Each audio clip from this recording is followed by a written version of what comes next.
اما بعد فاعوذ باللہ من الشیطان الرجیم بسم اللہ الرحمن الرحیم یا ایہا النبی جاہد الکفار والمنافقین واغلظ علیہم ومأواہم جہنم وبئس المصیر ضرب اللہ مثلا للذین کفروا امرأة نوح وامرأة لوط كانتا تحت عبدین من عبادنا صالحین فخانتاہما فلم يغنيا عنهما من الله شيئا وقيل ادخلا النار مع الداخلين وضرب الله مثلا للذين آمنوا امرأة فرعون إذ قالت رب ابن لي عندك بيتا في الجنة ونجني من فرعون وعمله ونجني من القوم الظالمين ومريم ابنة عمران التي أحصنت فرجها فنفخنا فيه من روحنا وصدقت بكلمات ربها وكتبه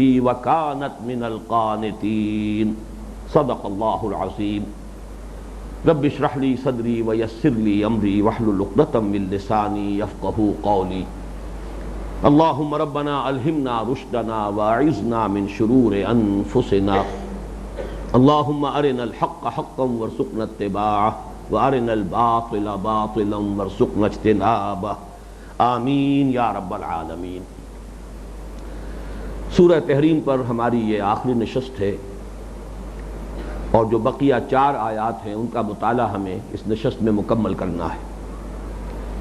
ان میں سے جو پہلی آیت ہے بظاہر اس کا کوئی ربط اس سورت کے مضامین سے نہیں ہے۔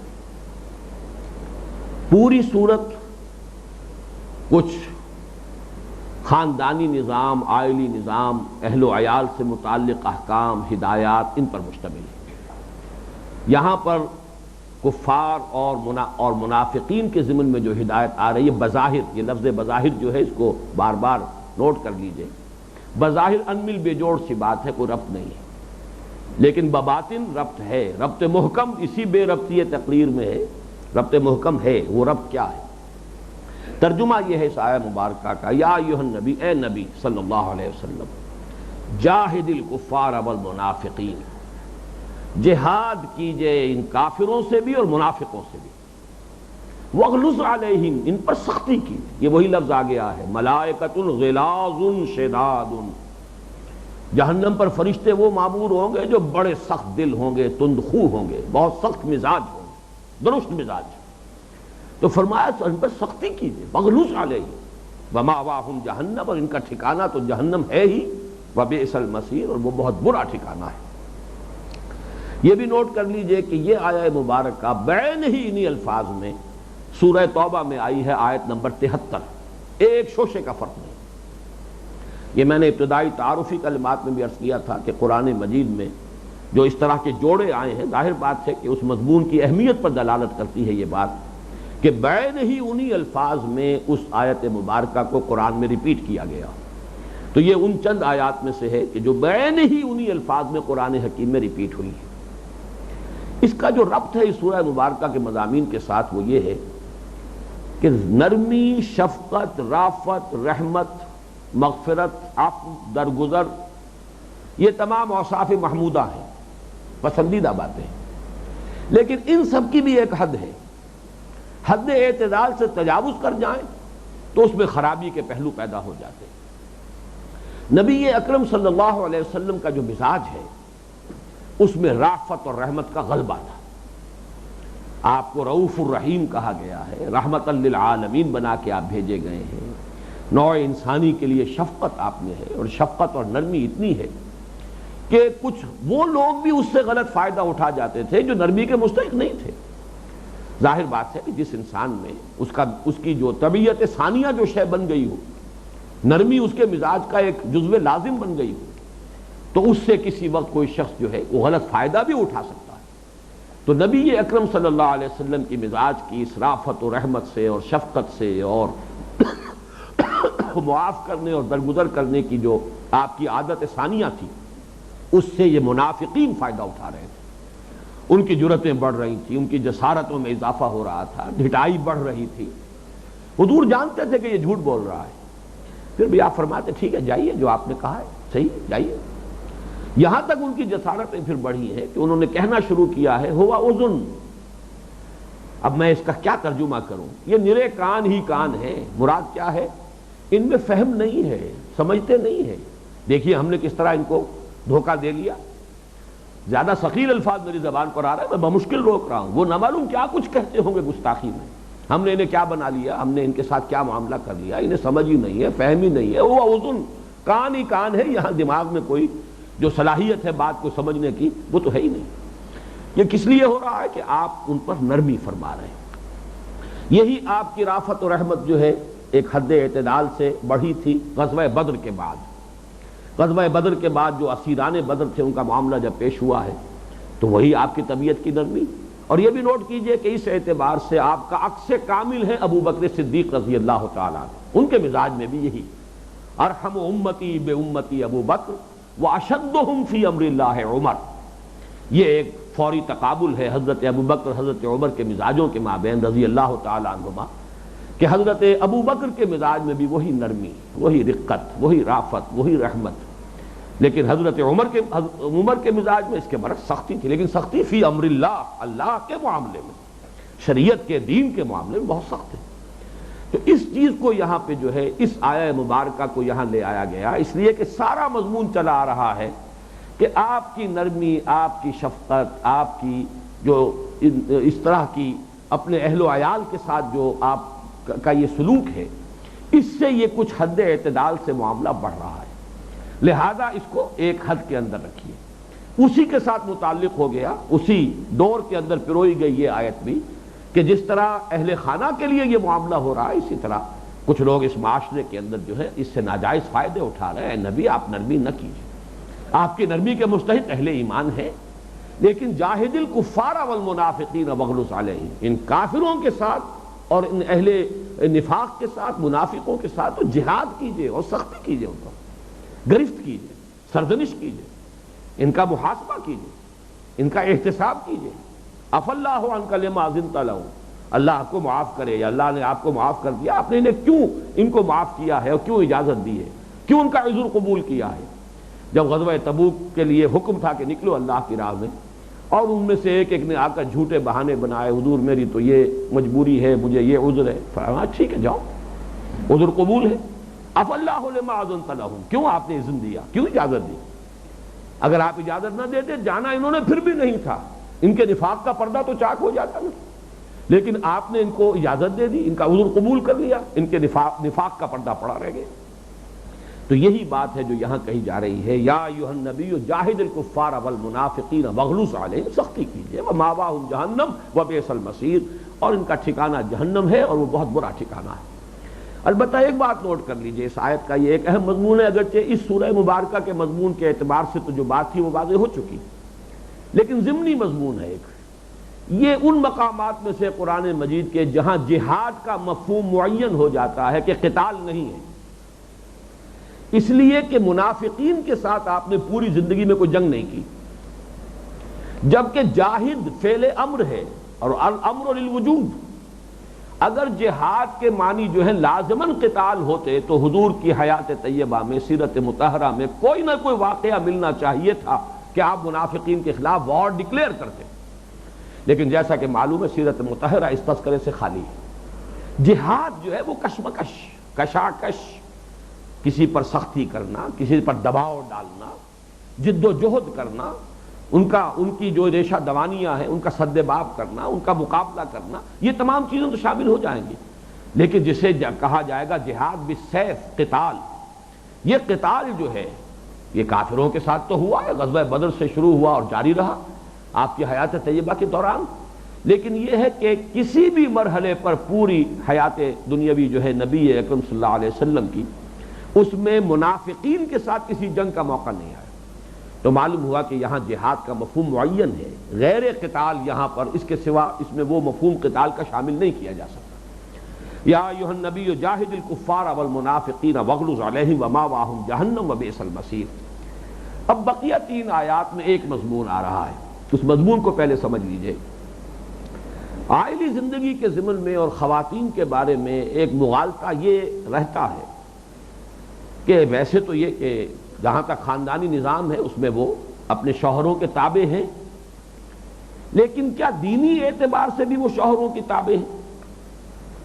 خواتین کو عموماً یہ مغالطہ ہو جاتا ہے کہ بس ہمارے شوہر ہیں، اگر وہ نیکیاں کر رہے ہیں، وہ اللہ کی راہ میں جہاد کر رہے ہیں، ایثار اور قربانی کی روش اختیار کر رہے ہیں، تو بس اس سے ہمارا بھی بیڑا پار ہو جائے گا اور ہم بھی بہرحال ان کے گھروں میں آباد ہیں، تو ہمارے لیے کوئی علیحدہ سے مسئولیت نہیں ہے، ہماری کوئی گویا کہ آزاد ایک شخصیت نہیں ہے۔ یہ مقام یہ واضح کر رہا ہے کہ عورت کی اپنی ایک شخصیت ہے، اس کی اپنی ایک پرسنالٹی ہے، اس کا اپنا ایک تشخص ہے۔ جہاں تک دین کا معاملہ ہے اس کے لیے وہ بھی اسی طرح مکلف ہے جیسے کہ مرد ہے۔ نیکیوں کا معاملہ ہے تو اس کے لیے اس کی اپنی نیکیاں ہیں، جیسے کہ فرمایا کہ للرجال نصیب مما کسبوا وللنساء نصیب مما اکتسبوا۔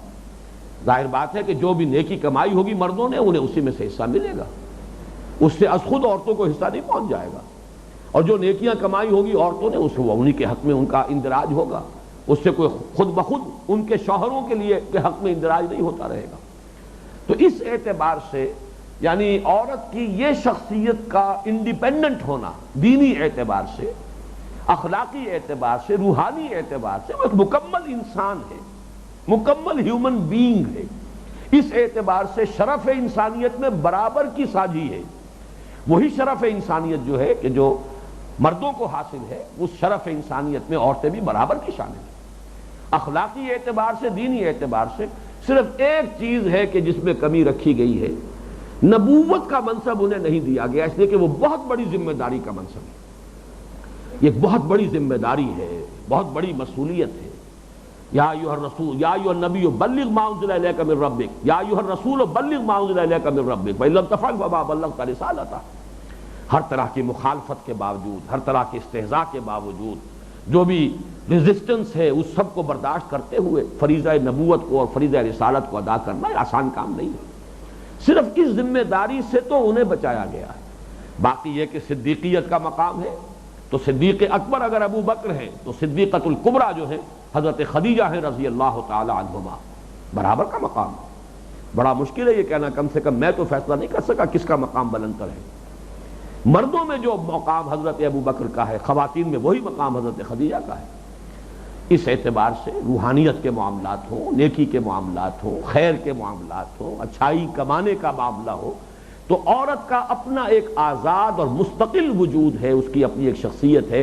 اس اعتبار سے اگر آج کے زمانے میں جو فلسفہ ہوتا ہے مساوات مرد و زن، اس میدان میں ہم قائل ہیں کہ مرد اور عورت برابر ہیں اس اعتبار سے، نیکیوں میں، خیر میں، بھلائی میں، عبادت گزاری میں، اللہ کی راہ میں خرچ کرنے میں، ایثار میں، قربانی میں، روحانی منزلیں طے کرنے میں، ان تمام کے اندر برابر مواقع موجود ہیں اور برابر امکانات موجود ہیں، عورتوں کے لیے بھی مردوں کے لیے۔ اسی طریقے سے کوئی عورت چاہے وہ نبی کے گھر میں ہو، اگر اس کا اپنا معاملہ درست نہیں ہے عمل کے اعتبار سے، تو نبی کا بیوی ہونا اس کے حق میں مفید نہیں ہے۔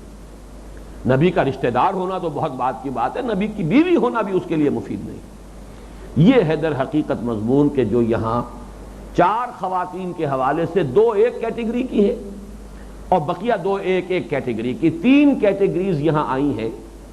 ایک ان کا معاملہ ہے کہ جو جلیل القدر رسولوں کے گھروں میں تھی، آباد تھی گھروں میں، ان کی ازواج کی حیثیت سے، بیویوں کی حیثیت سے، کیونکہ وہ کفر پر قائم رہی، شرک پر قائم رہی، اپنی کافر قوم کے ساتھ انہوں نے روابط رکھے، اپنے شوہر جو اللہ کے رسول تھے ان کے راز ان تک پہنچائے، راز افشا کیے، لہذا ان کا معاملہ جو ہے سب سے پہلے حضرت نوح اور حضرت لوط علیہ السلام کی بیویوں کا تذکرہ ہوا۔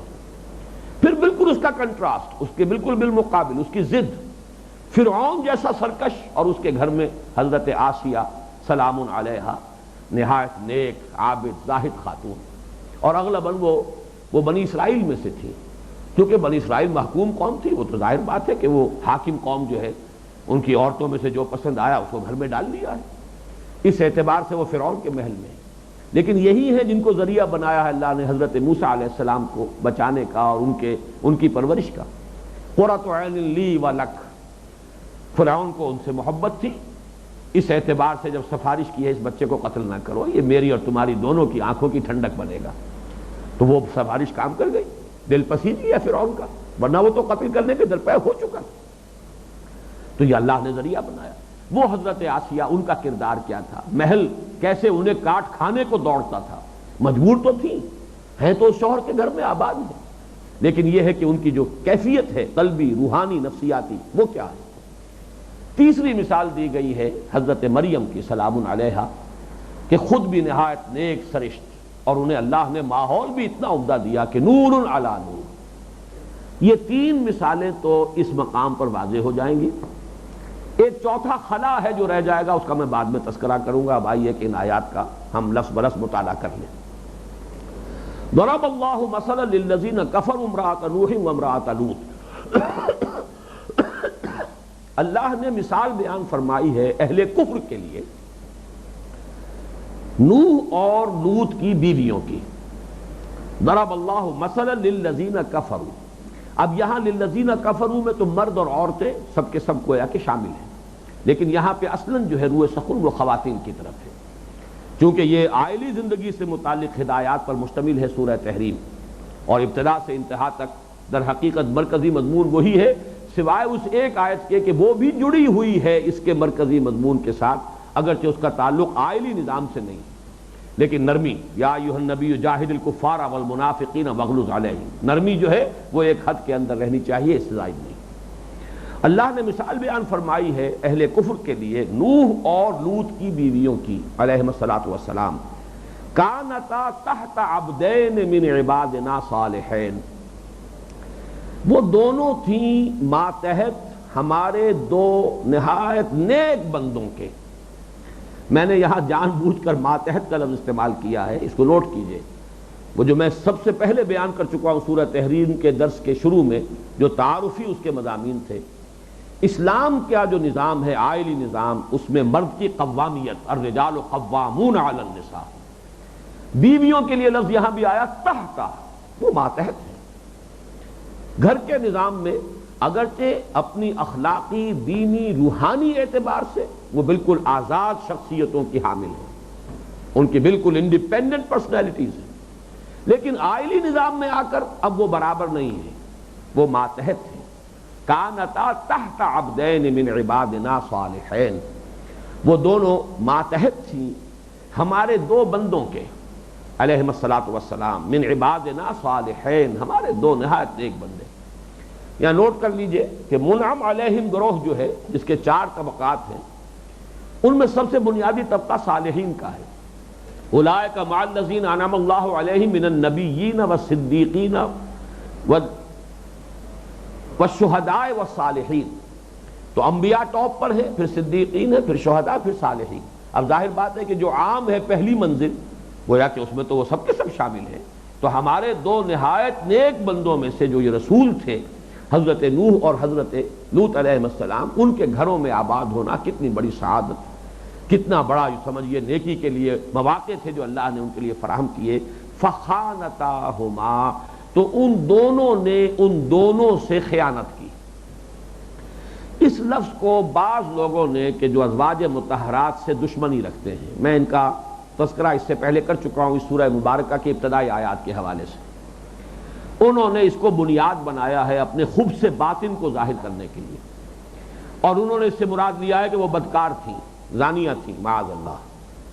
حالانکہ خود یہ صورت جو ہے القرآن یفسر بعضہ بعضا، بالکل واضح کر رہی ہے۔ اس صورت کے شروع میں تذکرہ ہے کہ حضور کی ایک زوجہ محترمہ نے حضور کے راز کو فاش کر دیا تھا، اس کا تذکرہ موجود ہے۔ یہاں پر وہی خیانت مراد ہے، اس لیے کہ وہ آیہ مبارکہ سورہ نساء کی جو ہم نے ابتدا میں جس کا خاصا توجہ کے ساتھ مطالعہ کیا تھا کہ الرجال قوامون علی النساء بما فضل اللہ بعضهم علی بعض فالصالحات قانتات حافظات للغیب، نیک بیویوں کی جو دو اوصاف، جو ان کی دو صفتیں بیان ہوئی ہیں، ان میں صفت اول ہے قانتات، فرما برداری کرنے والی ہیں اپنے شوہروں کی، اور ان کے رازوں کی حفاظت کرنے والی۔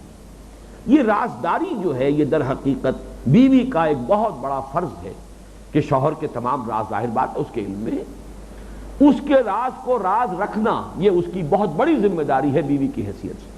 اگر راز افشا ہو جائے گا تو یہ خیانت ہے۔ فخانتاہما، ان دونوں نے خیانت کی۔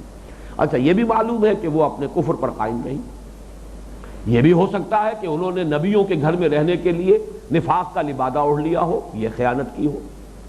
لیکن یہ کہ معلوم ہے کہ حضرت لوط علیہ السلام کی بیوی جو ہے وہ ان کے گھر میں آنے جانے والوں کی خبر اپنی قوم کو دے دیتی تھی۔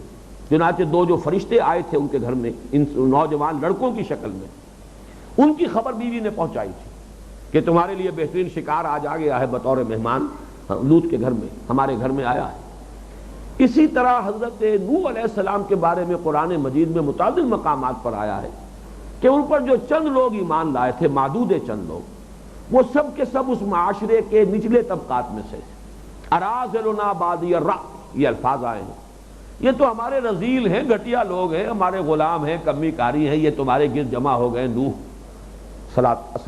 سلام علیہ۔ وہ ان کے بارے میں ان کا کہنا تھا انہیں ہٹاؤ یہاں سے، تب ہم کہیں تمہارے پاس آ کر بیٹھ سکتے ہیں۔ اب ظاہر بات ہے کہ وہ لوگ ان کے دباؤ میں تھے۔ اگر کوئی اللہ کا بندہ ایمان لے آیا ہے اور اس کے آقا کو فوراً خبر پہنچا دی جائے تمہارا غلام ایمان لے آیا ہے، تو اس پر جو قیامت ٹوٹتی ہوگی اس کا آپ تصور کر سکتے ہیں۔ جو کچھ حضرت بلال کے ساتھ ہو رہا تھا حضور کے دور میں، جو کچھ حضرت خباب بن الارت کے ساتھ ہو رہا تھا رضی اللہ تعالی عنہما حضور کے دور میں، تو وہی کچھ قیامتیں ٹوٹتی ہوں گی ان لوگوں پر کہ جو ان کے ماتحت لوگ تھے، ان کے غلام تھے، ان کے کمی کاری تھے، ان کے ملازم تھے، ان کے تابع تھے، اور وہ ایمان لے آتے۔ تو ان دونوں بیویوں کا یہ کردار ہے کہ جس کو اس لفظ خیانت سے یہاں تعبیر کیا گیا، کانتا تحت عبدین من عبادنا صالحین فخانتاہما۔ اصل بات جو یہاں بتانی مقصود ہے وہ کیا ہے؟ فلم یغنیا عنہما من اللہ شیئا، تو کچھ کام نہ آ سکے وہ دونوں، یعنی حضرت نوح اور حضرت لوط، اپنی ان دونوں بیویوں کے اللہ کے مقابلے میں کچھ بھی اللہ کی پکڑ سے بچا نہیں سکے۔ وَقِيلَ ادْخُلُوا النَّارَ مَعَ الدَّاخِلِينَ، اور کہہ دیا گیا کہ داخل ہو جاؤ آگ میں داخل ہونے والوں کے ساتھ۔ یہ کہہ دیا گیا، یہ فعل مجہول ہے ماضی کا۔ ایک تو یہ اس کا مفہوم ہے کہ قیامت کے جو واقعات بالکل شدنی ہیں، قطعی ہیں، یقینی ہیں، قرآن مجید میں ان کو اکثر و بیشتر جو ہے ماضی کے صیغے سے بیان کیا جاتا ہے، اس لیے کہ وہ ان کا یقینی ہونا جو ہے بالکل حتمی ہے۔ اور عربی زبان کا قاعدہ ہے کہ ماضی کا صیغہ جو ہے کسی شے کی حتمیت اور قطعیت اور شدنی ہونے کے لیے بھی استعمال کیا جاتا ہے۔ ایک تو اس کی توجیہ یہ ہے، اور ایک وہی توجیہ جو میں نے پچھلے درس کے ضمن میں بھی بیان کی تھی، یضاعف لہ العذاب یوم القیامہ، قیامت کے دن عذاب دگنا کیا جائے گا۔ اس عالم برزخ میں بھی عذاب ہے، عذاب قبر جسے ہمارے ہاں کہا جاتا ہے، گویا کہ ایک نوع کا عذاب، ایک نوع کی جہنم تو ہے وہ جس میں کہ اس وقت بھی انہیں داخل کر دیا گیا ہے۔ قیل ادخلوا النار مع الداخلین، اگرچہ وہ جہنم اور ہوگی جس میں کہ قیامت کے دن انہیں جھونکا جائے گا۔ جیسے کہ حضور نے فرمایا کہ ہر قبر یا آگ کے گڑھوں میں سے ایک گڑھا ہے، اور یا یہ کہ جنت کے باغیچوں میں سے کوئی باغیچہ ہے، اس کی کیفیات کا ظہور جو ہے اور ورود وہ شروع ہو جاتا ہے عالم برزخ میں۔ یہ ایک کردار ہو گیا۔ شوہر بہترین نہایت نیک لوگ اولو العزم من الرسل، لیکن بیویاں جہنمی ہیں، کافر ہیں، خائنہ ہیں، وہ اپنے نبیوں کے ساتھ نہیں دے رہی ہیں، لہذا ان کا حشر اپنے عمل اپنے کردار کی بنیاد پر ہوگا۔ شوہروں کی نیکی، شوہروں کی علو مرتبت، شوہروں کا یہ مقام اور بلند مرتبہ یہ ان کے کام نہیں آئے۔ اب اس کے بالکل برعکس لیجیے، وَضَرَبَ اللَّهُ مَثَلًا لِلَّذِينَ آمَنُوا امْرَأَتَ فِرْعَوْنَ، اور اللہ نے مثال بیان فرمائی اہل ایمان کے لیے، اور یہاں مراد پھر میں عرض کروں گا اہل ایمان خواتین کے لیے، ان کے لیے اسوہ ہے، ان کے لیے ایک نمونہ ہے۔ ہو سکتا ہے کوئی خاتون خود نیک ہو لیکن کسی ایسے شوہر کے ساتھ باندھ دی گئی ہو کہ جو ایک غلط مزاج رکھنے والا، غلط کردار کا حامل ہے، فرض کیجئے کہ منافق ہے، فاسق ہے، فاجر ہے، عصیان میں معصیت ہی کے اندر غرق ہے، اور پھر یہ کہ وہ اس کے چنگل سے کسی طور سے نجات بھی نہیں پا سکتی، فرض کیجئے قانوناً مسلمان ہے، اس سے وہ خلا بھی نہیں کر پا رہی، اور کوئی کسی طرف سے داد رسی نہیں ہو رہی، کیا کرے؟ اس کے لیے بھی تو کوئی نمونہ درکار ہے، وہ نمونہ ہے جو دیا جا رہا ہے، اس کے لیے بھی کنسولیشن ہے، اس کے لیے بھی ایک طرح کی دلجوئی کا سامان ہے جو اللہ نے فراہم کیا ہے، کہ یہ بھی ایک صورت رہی کہ فرعون کی بیوی، فرعون جیسا سرکش، فرعون جیسا خدائی کا دعوے دار، اور اس کے گھر میں بیوی حضرت آسیہ سلام علیہا، یہ چوٹی کی ان خواتین میں سے جن کا ذکر قرآن میں ہوا ہے، اور قیامت کے دن ان کا جو مقام اور مرتبہ ہوگا، نہ معلوم کتنے بلینز اور بلینز ہوں گے مردوں کے کہ جو رش کریں گے ان کے مقام پر، جو اللہ تعالیٰ انہیں شرف عطا کرے گا، جن کا ذکر قرآن مجید میں اس اہتمام کے ساتھ کیا گیا ہے۔ وَضَرَبَ اللَّهُ مَثَلًا لِّلَّذِينَ آمَنُوا امْرَأَتَ فِرْعَوْنَ اِذْ قَالَتْ رَبِّ ابْنِ لِي۔ اب یہ ہے ان کی نفسیات۔ فرعون کے محل میں ہے، ہر طرح کا عیش میسر ہے، ہر طرح کی آسانیاں ہیں، بادشاہ کا محل ہے، اور کیا چاہیے؟ دنیا میں جس کا بھی انسان تصور کر سکتا ہے اس سے زیادہ اور کون سی شے ہو سکتی ہے کہ جو وہاں اسے میسر ہے؟ لیکن کیفیت کیا ہے؟ اس کے کفر کی وجہ سے، اس کی سرکشی کی وجہ سے، اس کی بدعمالی کی وجہ سے ان کی زندگی گویا کہ عذاب میں گزر رہی ہے، ایک ضیق نفس ہے کہ جس سے وہ دوچار ہے۔ اذ قالت رب ابن لی بیتا عندک بیتا فی الجنۃ ونجنی من فرعون وعملہ ونجنی من القوم الظالمین۔ جبکہ انہوں نے کہا پروردگار میرے لیے تو ایک گھر اپنے پاس جنت میں بنا دے۔ یہ گویا کہ زندگی سے بیزار ہونے کی یہ تعبیر ہے۔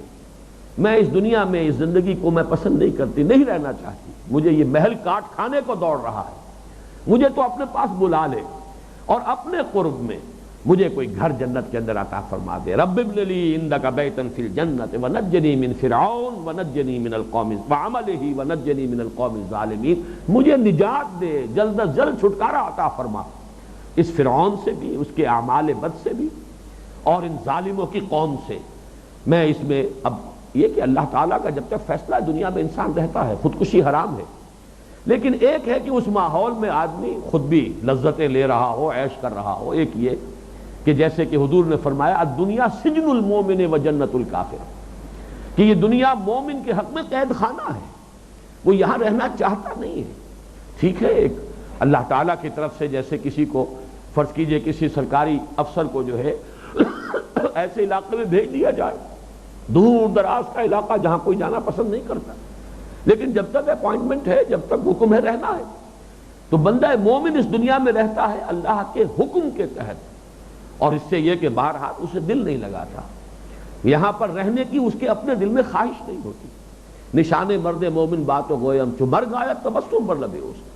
خاص طور پر وہ لوگ کہ جن کو ماحول بھی وہ میسر ہو جو نامساعد ہے، ناموافق ہے، اس میں خیر کے لیے امکان کم ہے، شر کے امکانات جو ہیں وہ غالب ہیں، تو اس میں تو ظاہر بات ہے کہ ضیق نفس ہوگا، اس میں اس کے لیے تنگی ہوگی، اس سے جلد از جلد چھٹکارا پانے کی وہ دعا کرے گا۔ اب یہ دوسری مثال ہو گئی، ایک دوسرے کے بالکل متضاد، بالکل بالمقابل۔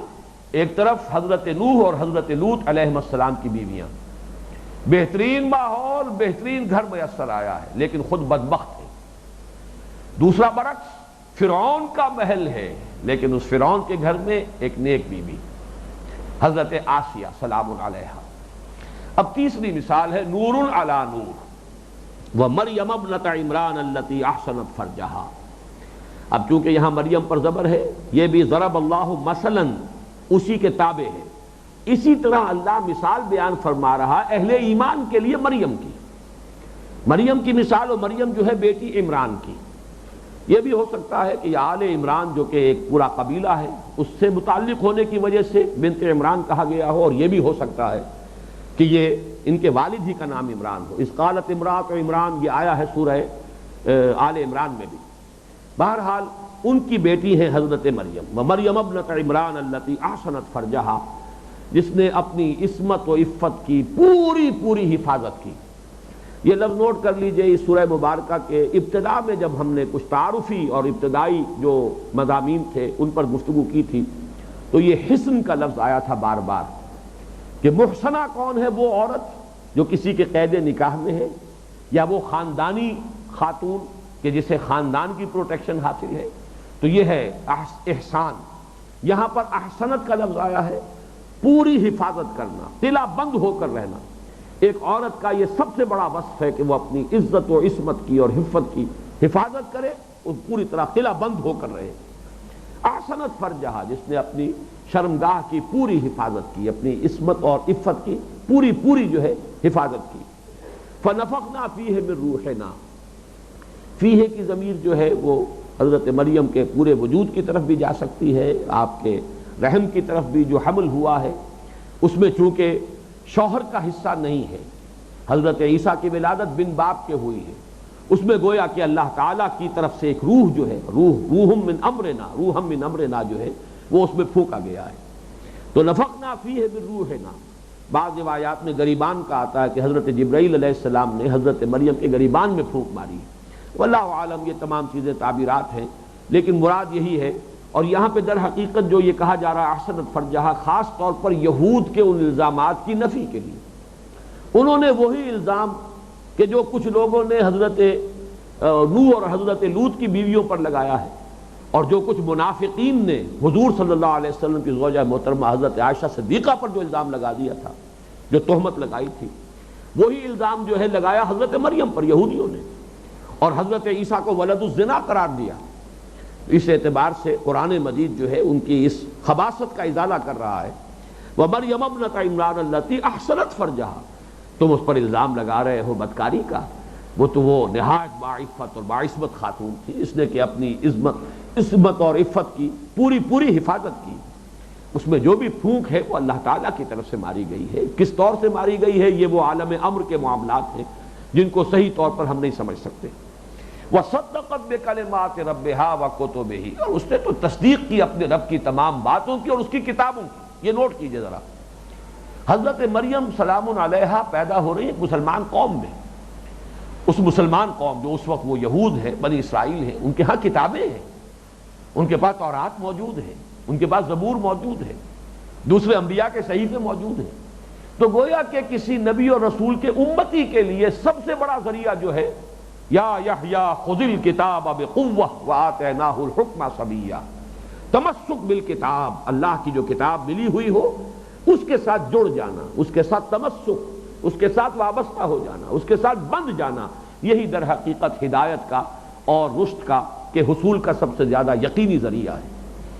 تو صدقت بکلمات ربہا، کلمات ربہا سے مراد جو بشارتیں انہیں ہوتی رہیں، یہ سورہ آل عمران میں تفصیل سے ہے. اذ قالت الملائکۃ یا مریم اقنتی لربک، اور اس میں پھر انہیں بشارت دی گئی تھی، اللہ تمہیں بشارت دیتا ہے ایک بیٹے کی. اور وہ حیران ہوئی تھی کہ میرے ہاں بیٹا کیسے ہو جائے گا، میری شادی نہیں ہوئی، کسی مرد نے مجھے چھوا تک نہیں ہے، میں کوئی بغیہ، میں کوئی آبرو باختہ کوئی عورت نہیں ہوں، میں نے کہیں کو بدکاری نہیں کی ہے، کیسے میرے ہاں بیٹا ہو جائے گا. فرمایا ہوگا کذالک قال ربک هو علی ہین، سورہ مریم میں فرمایا یہ آپ کے رب کا حکم ہے، فیصلہ ہے، ہو کر رہے گا، اور آپ کے رب کے لیے کوئی شے مشکل نہیں ہے. تو بہرحال انہوں نے تصدیق کی، مان لیا. صدقت بکلمات ربہا وکتبہ وکانت من القانتین. تو یہ جان لیجئے کہ غیر انبیاء کو بھی الہام تو ہو سکتا ہے، کوئی اسی طریقے سے مخاطبہ خداوندی تو ہو سکتا ہے. وہ وحی نبوت نہیں آئے گی، وہ وحی نبوت جس کا ذریعہ فرشتہ بنتا ہے اور پھر جس کی حفاظت کی ذمہ داری لی جاتی ہے، وہ وحی نبوت جو ہے وہ خواتین کے لیے نہیں، لیکن الہام ہے. اور جو بھی کچھ یعنی نفس فی الروع جسے کہا جاتا ہے، دل میں کسی بات کا ڈال دیا جانا، الہام کر دینا، یہ تمام چیزیں ملائکہ کی طرف سے وہ بشارات آ جانا، مبشرات، جیسے کہ حضور نے فرمایا لم یبقى من النبوۃ الا المبشرات. خوابوں میں اللہ تعالیٰ جو ہے بہت سی حقیقتیں منکشف کر دیتا ہے. سچے خواب بھی فرمایا گیا ہے کہ نبوت کے 46واں یا 60واں جز ہے، اور اب نبوت میں سے سوائے اس سچے خواب کے اور کچھ باقی نہیں رہا ہے. تو ان تمام چیزوں کو یہاں نوٹ کر لیجئے. صدقت بکلمات ربہا وکتبہ وکانت من القانتین، اور وہ بہت فرما برداروں میں سے تھیں، ہماری فرما بردار بندیوں میں سے تھیں. حضرت مریم کی یہ مدح کی جا رہی ہے. اس کے ضمن میں خاص طور پر نوٹ کر لیجئے کہ یہاں پر یہ مثال کس اعتبار سے ہے، نور علی نور، نیک سرشت خود بھی ہیں حضرت مریم، اور اللہ نے انہیں ماحول جو دیا ہے. سب سے پہلے جس ماں کے بطن سے تولد ہوئی ہیں اس ماں کا نقشہ ہے جو سورہ آل عمران کی آیت نمبر 35 میں کھینچا گیا ہے. وَإِذْ قَالَتِ امْرَأَتُ عِمْرَانَ رَبِّ إِنِّي نَذَرْتُ لَكَ مَا فِي بَطْنِي مُحَرَّرًا فَتَقَبَّلْ مِنِّي. اے پروردگار، میرے پیٹ میں جو بھی بچہ ہے وہ اس امید میں تھی کہ لڑکا ہوگا، میں تیری خدمت میں پیش کر رہی ہوں.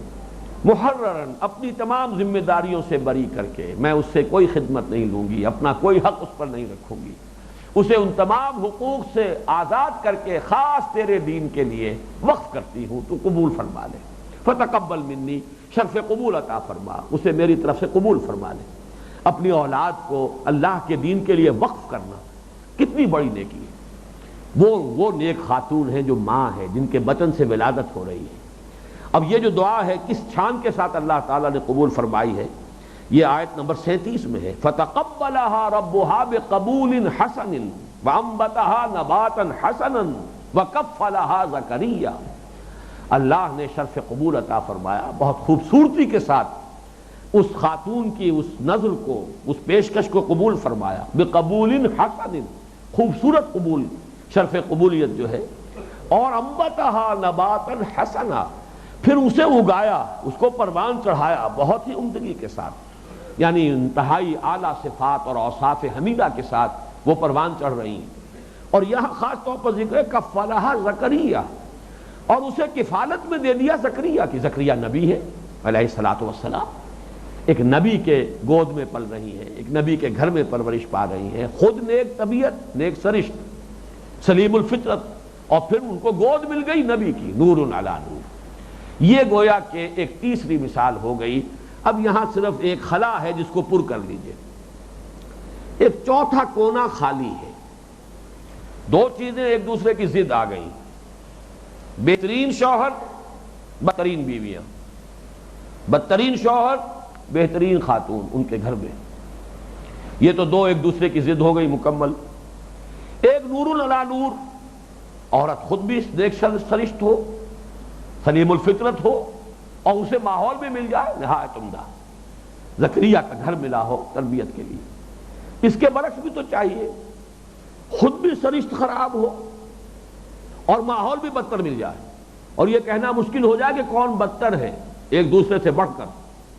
یہ مثال قرآن مجید میں سورہ لہب میں ہے، تبت یدا ابی لہب وتب ما اغنی عنہ مالہ وما کسب سیصلی نارا ذات لہب وامرأتہ حمالۃ الحطب فی جیدہا حبل من مسد۔ یہ وہ جوڑا ہے کہ جو گویا کہ اس کی ضد ہے، ام جمیل جو بیوی ہے ابو لہب کی اور چچی ہے نبی اکرم صلی اللہ علیہ وسلم کی، اس کا شوہر ابو لہب چچا ہونے کے باوجود دشمن ہے، شدید بغض رکھتا ہے، شدید عناد رکھتا ہے حضور سے، مخالفت میں پیش ہے۔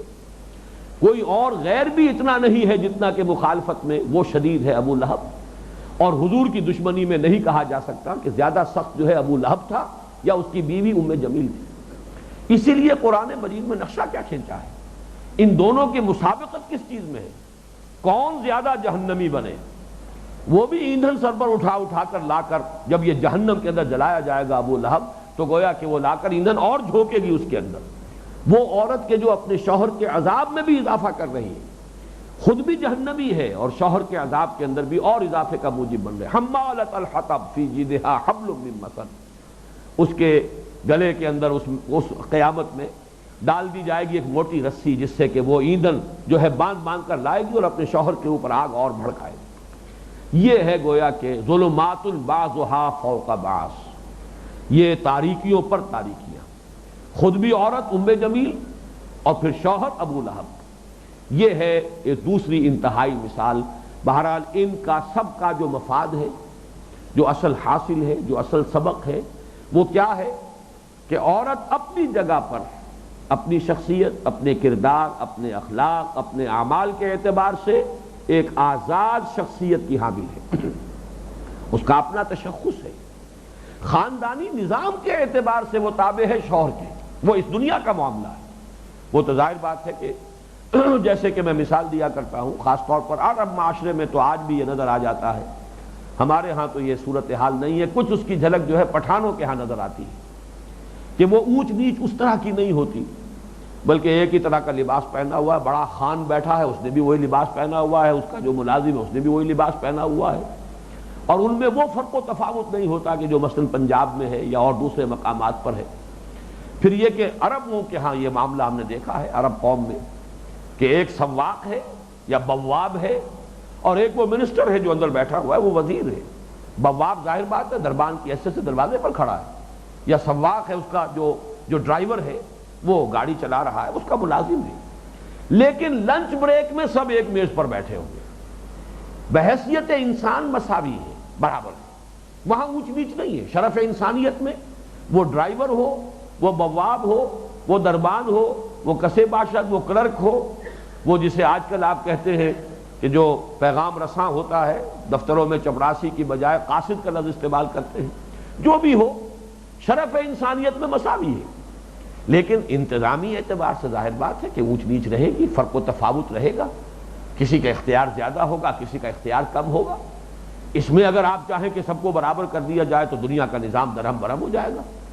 کوئی ادارہ ایسا نہیں جو برابر کے دو سربراہوں کے تحت چل سکے، اس میں تو فساد رونما ہو کر رہے گا۔ اسی طریقے سے جو آئلی نظام ہے اسلام کا، اس میں قوامیت مرد کی ہے، سربراہ خاندان کا شوہر ہے، بیوی اس کے تابع ہے۔ فالصالحات قانتات حافظات للغیب، یہ ان کے بہترین اوصاف ہیں، مطلوبہ اوصاف ہیں۔ البتہ اس کے یہ معنی نہیں ہے کہ اپنے دین کے اعتبار سے بھی وہ تابع ہے۔ اب ظاہر بات ہے کہ جو بھی شوہر اسے دے رہا ہے، جو بھی خرچے کے لیے دے رہا ہے، یا اس کے اپنے ذاتی خرچ جسے آج کل ہماری اصطلاح میں کوئی پاندان کا خرچ بھی کہا جاتا ہے، اس میں سے اگر وہ بچت کرتی ہے اور اللہ کے دین کے لیے لگاتی ہے تو یہ اس کی اپنی کمائی ہے۔ اگر ویسے اسے اپنے والدین کی طرف سے کوئی جائیداد ملی ہو، کوئی وراثت میں کوئی ایسی ذریعہ آمدنی بھی اسے میسر آ گیا ہو، تو اس کے خرچ کرنے میں وہ آزاد ہے، وہ اسے اللہ کے دین کے لیے لگائے۔ پھر یہ کہ دین کی دعوت اور تبلیغ میں وہ اپنے شوہر پر زیادہ سے زیادہ توجہ صرف کرے، اپنی اولاد پر زیادہ سے زیادہ توجہ صرف کرے، مردوں میں سے جو محرم ہیں ان پر زیادہ سے زیادہ محنت کرے۔ پھر خواتین کا اپنا دائرہ ہے، تو کوانٹٹی کے اعتبار سے چاہے مقدار ان کی کم رہ جائے، لیکن اللہ تعالیٰ کے ہاں تو فیصلے جو ہے وہ کوانٹٹی کی بنیاد پر نہیں ہوں گے، کوالٹی کی بنیاد پر ہوں۔ لا یکلف اللہ نفسا الا وسعہا، جس کی جتنی وسعت ہے، جس کے لیے جتنے امکانات ہیں، جس کے لیے جتنا بھی ممکن ہے، اگر اتنا اس نے کر دیا ہے تو اللہ کے ہاں سرخرو ہو جائے گا۔ بہرحال یہ ہے خواتین کے ضمن میں یہ جو 3 آخری آیات اس سورہ مبارکہ کی ہیں کہ ان کی ایک آزاد شخصیت اخلاقی اور روحانی اعتبار سے، اور اس پہلو سے ان کا اپنے شوہروں کے تابع نہ ہونا، اگرچہ خاندانی نظام، آئلی نظام جو اسلام کا ہے اس میں بیوی شوہر کے تابع ہے۔ ان دونوں چیزوں میں جو فرق و تفاوت ہے اسے سامنے رکھنا چاہیے۔ بارک اللہ لی ولکم فی القرآن العظیم ونفعنی وإیاکم بالآیات والذکر الحکیم۔